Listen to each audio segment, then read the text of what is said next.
We're with Sarit Gluz, the head men's and women's swimming coach at Eastern Connecticut. The Warriors are getting ready for their season coming up just in a matter of a couple of days.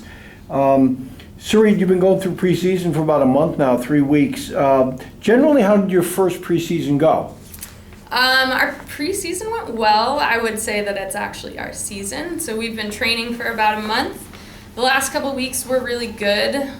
Good effort by the team, starting to figure out my training style and what I'm asking of them. But they look good in the water, and I think that we're gonna start the season better than they were last season. So it's really exciting for me to be able to see that improvement drastically and quickly.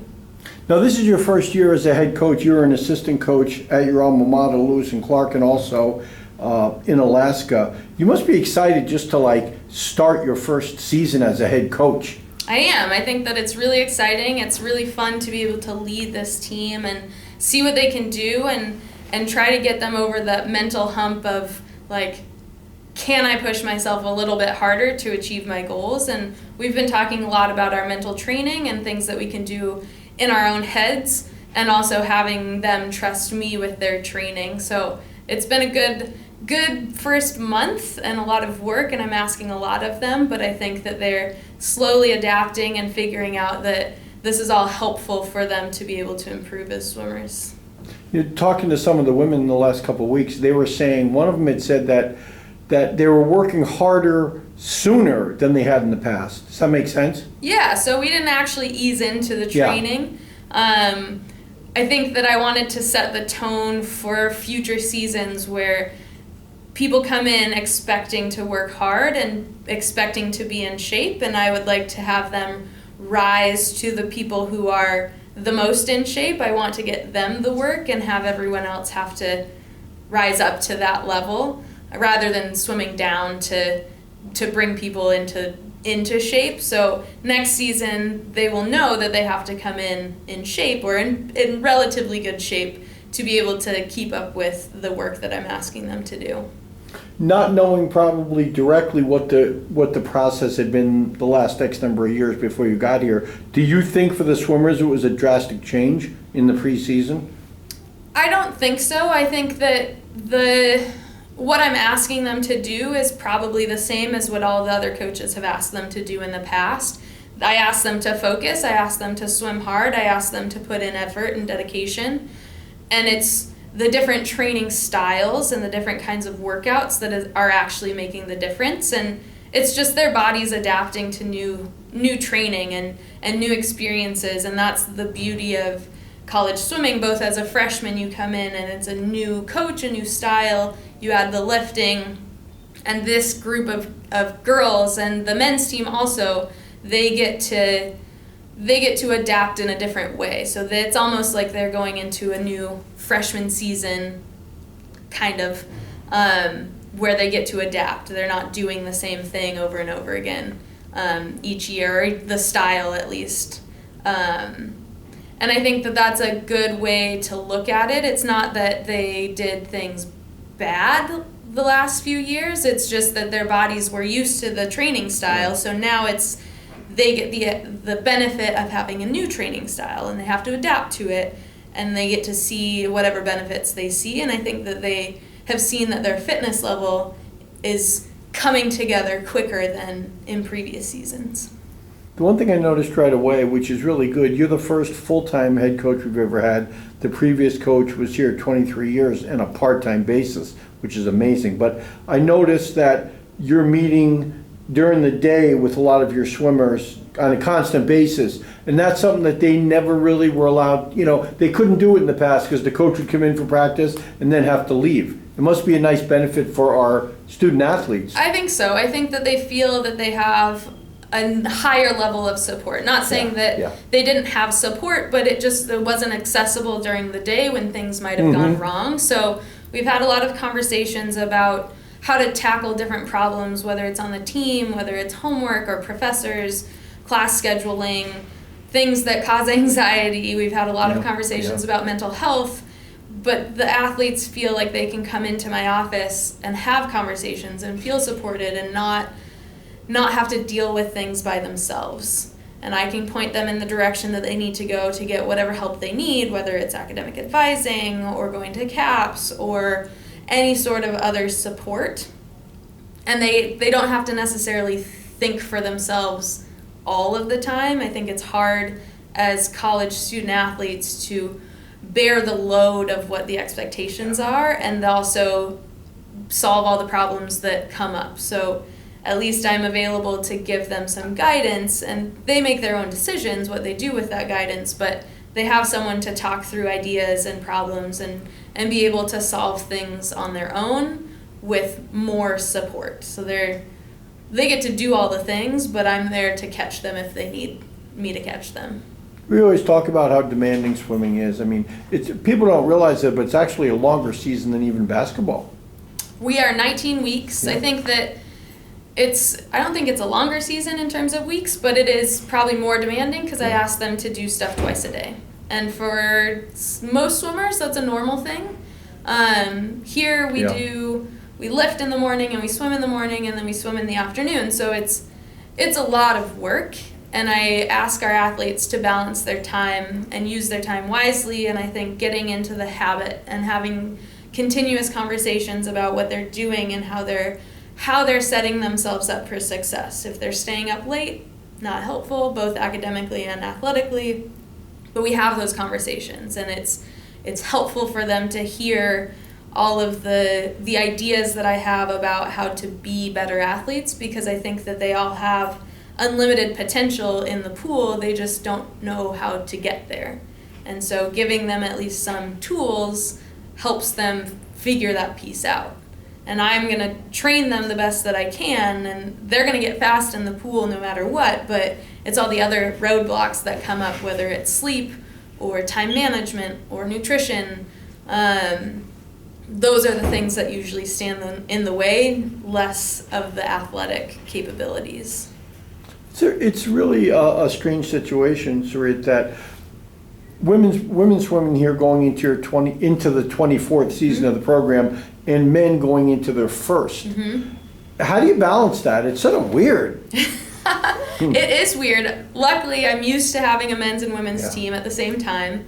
I think that the women probably felt a little bit weird because they weren't ever used to it, and high school swimming here is separate seasons, so they don't have that idea of swimming with the men's team at the same time unless they swam club.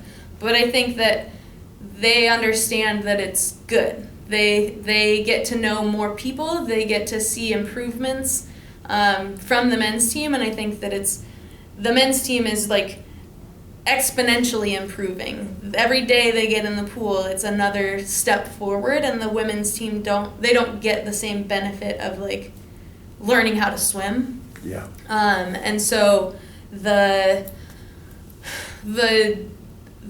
interesting part about having the men's team and then thinking forward to the future is like, we're gonna have good swimmers in the pool this year, but we're gonna have more good swimmers in the pool next year, and more swimmers that can challenge the women's team to be better swimmers and push them. And then the women also get the opportunity to push our new freshmen next year in the pool. So there's a balance, there's a dynamic that is really cool about men's and women's swimming together.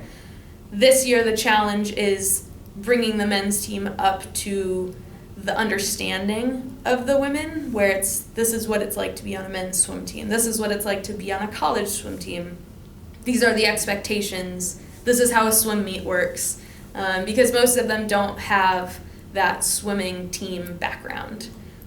So it's literally starting from scratch, which is fun, and it's really rewarding.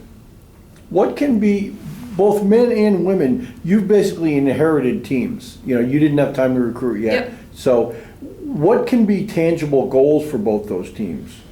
I think the women, I would like them to continue in a positive trajectory. I think they all can improve swimming-wise. I think that the skills that we're working on, both in the pool and out of the pool, with like our mental training and the nutrition and the sleep stuff, those are all things that are going to help them swim faster, and that's the goal. That's the end goal. With the men's team, they all have probably their own personal swimming goals, but I would like them to be able to feel good about what they do at the end of the season. And that could mean swimming events that they've never swam before by the end of the year, swimming strokes legally, swimming all 4 strokes.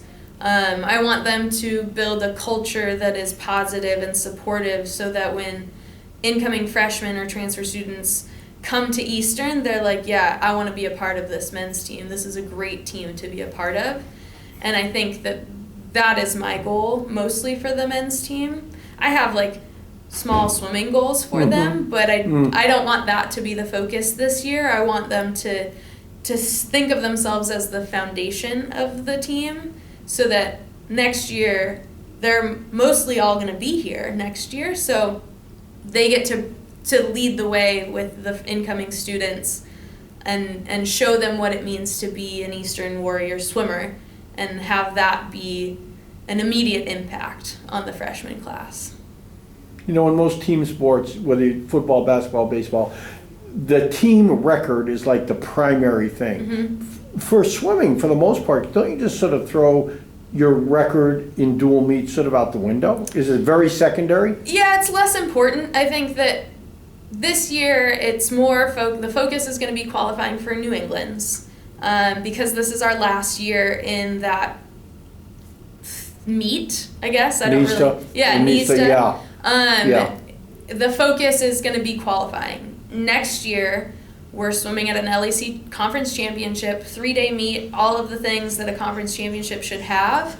And the idea is going to be this year to also shift the mentality of what it means to be competing as a team. So the swimming so far has been a relatively individual sport. You're swimming on a team, but you only qualify for the championship meet. So next year we'll have our whole team participating at the swim meet. We'll have our whole team at prelims, at finals. Everyone will be there supporting each other, and the goal would be to win a conference championship. Being my first season, I don't know if that's an attainable goal, but I'm going to work really hard to recruit athletes that can help us get there. And I think that with everyone that I've talked to, they like that idea. Even the ones that have been to New England's, they think that having their whole team there supporting them while they swim is going to be a better situation because they don't have their whole team. So far, they haven't had their whole team swimming at this one swim meet, and up until then, they had their whole team help them get there, right? So qualifying is a team effort. The swimmer swims their race, they qualify, but their whole team is there cheering for them. And so at an LEC conference championship, they get the benefit of the whole team. They still get that competition and the conference high level atmosphere that New England's provides, but then now they're competing for their team and with their team, which is a cool thing to have, and it'll be really fun for them next year to be able to experience that conference championship feeling. You lost your top 4 swimmers from last year. Can that be what my guess is that the three top swimmers that you lost were at a very, very high level, and the rest of the team is sort of at their own level. Can that be a positive thing now where the chemistry might be better, where everyone is pretty much at the same level? Yeah, I mean, I think that our team is really strong. I think that the chemistry is there. They are working together. They are pushing each other. They want to be successful as a team, and they also want to be individually successful.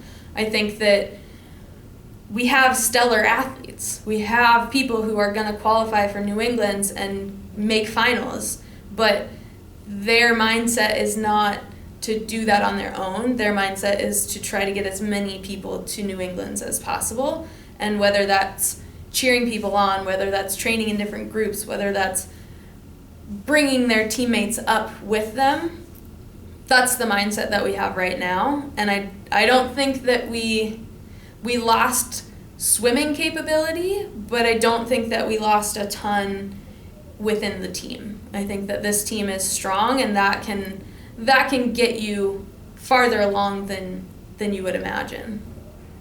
Is there anything that when you came in and you really didn't know any of the swimmers, was there anything that either, for the most part, was there anything that surprised you about the team or the program when you came in that maybe you felt you had to work hard at? You know what I mean? Something that you didn't really expect.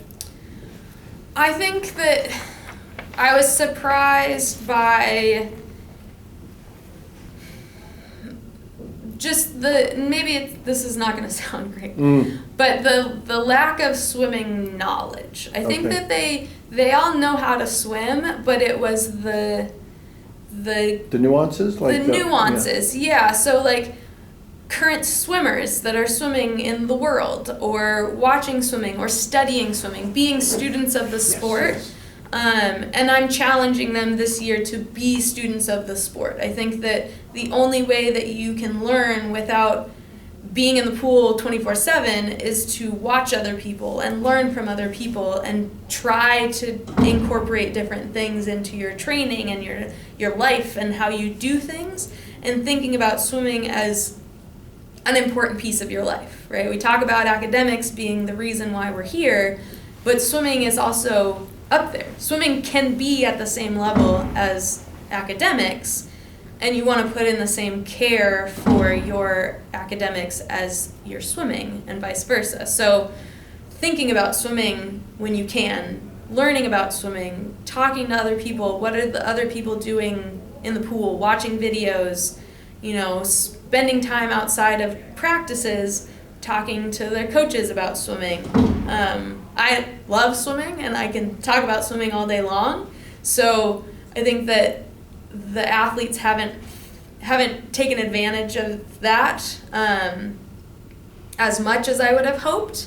It's also probably because they have never had that opportunity to be able to talk swimming and get into the nitty-gritty about like why we do things and why they're doing things wrong or different, or the ways that they can fix their stroke to be more powerful, faster, technique work that can be done, but thinking about it more. I ask them a lot to think about what they're doing and not just be in the pool and going through the motions. I challenge them to be active in their swimming, and there are some people who have run with that, and some people are still figuring what that means.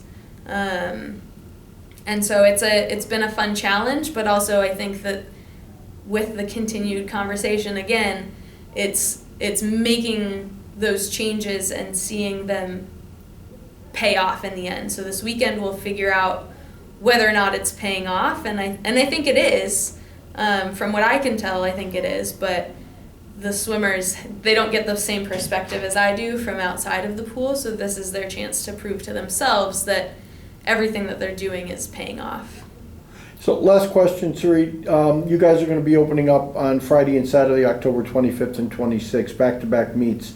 When the weekend is over and you look back at the weekend, what will have made you happy? What certain things happened? Or at least satisfied? Yeah, I think that if we can swim, we've done test sets in the pool, so I know what they're capable of, and so if we can swim above and beyond that, ideally I would like us to swim faster than they did last year for the returners at this meet. I'm also challenging them because everybody is swimming every race, and that is new to them. Last year not everyone swam every race, and they are ready for that challenge. And so it's mostly swimming the way that I have asked them to swim. So continuing to think about those little details that actually make a difference. And if we can be successful in paying attention to those details, I'll be happy. And then if not, then we just have to refocus on that stuff. Tight streamlines, not breathing off the walls, fast finishes, things like that are focus based. Like they all know that they need to do those things, but it's more of like, are you paying attention? Are you focused on doing everything correctly rather than just swimming?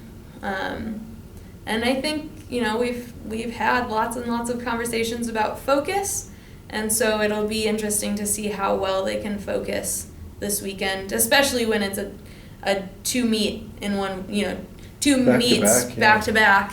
That's an unusual thing for this team to have. It doesn't happen very often. So Eastern Connecticut men's and women's swimming open up their first season under new coach Sarit Gluz. They're going to be at the St. Joseph Pentathlon on Friday, October 25th, and then they will come right back on Saturday at Regis College, which also includes Bridgewater State. Coach, thank you. Good luck this year. Thank you.